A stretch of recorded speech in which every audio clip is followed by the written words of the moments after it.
And see, over time, you look at the history of the black church, it's always filled the void that society left, particularly for African Americans. As Sister Roberts was saying, the things that they couldn't get from the community, you had to come to church to get. The church became the community. When the community individuals, the larger community would shun you out or reject you, there was acceptance at the church. And that's what makes the church so important in the African American community. It's basically the lifeline of that community, that you find everything you need. And because, I mean, we do different things now, but it's shifted, but it still provides that lifeblood. Because right now, we can get more people, more African Americans to take the vaccine when we have it in our church than the health department can, or hospitals can. And so African Americans, whether they attend church or not, African Americans trust the black church. And that's what's been happening here for over 100 years.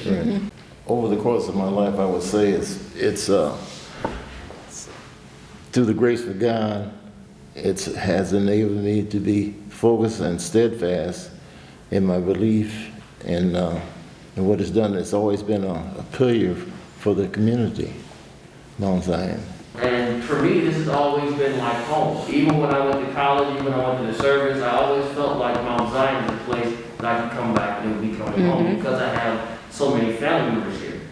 You know, my great-grandmother had 12 kids and we all in this area, so this was just like our backyard. You know, we go here, we come to church. And coming to church was always a part of our lives. It was never, there was never a Sunday we weren't here. We have people who guiding our youth and setting examples for our youth.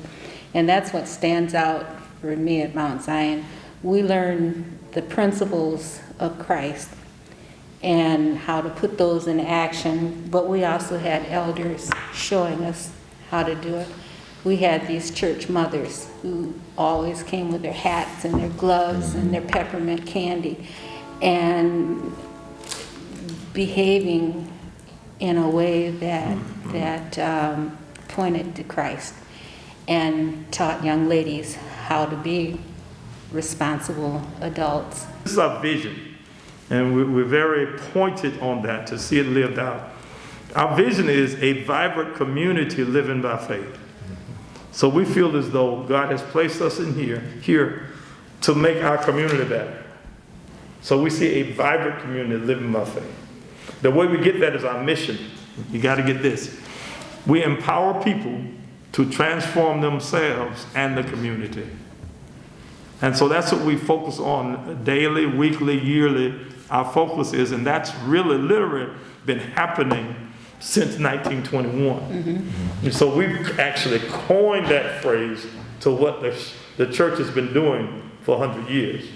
Empowering people, so now that we've changed, we go out now and change the community, make it better. The church has adapted to the needs of the community. And the church, the word is the same. The Bible is the same.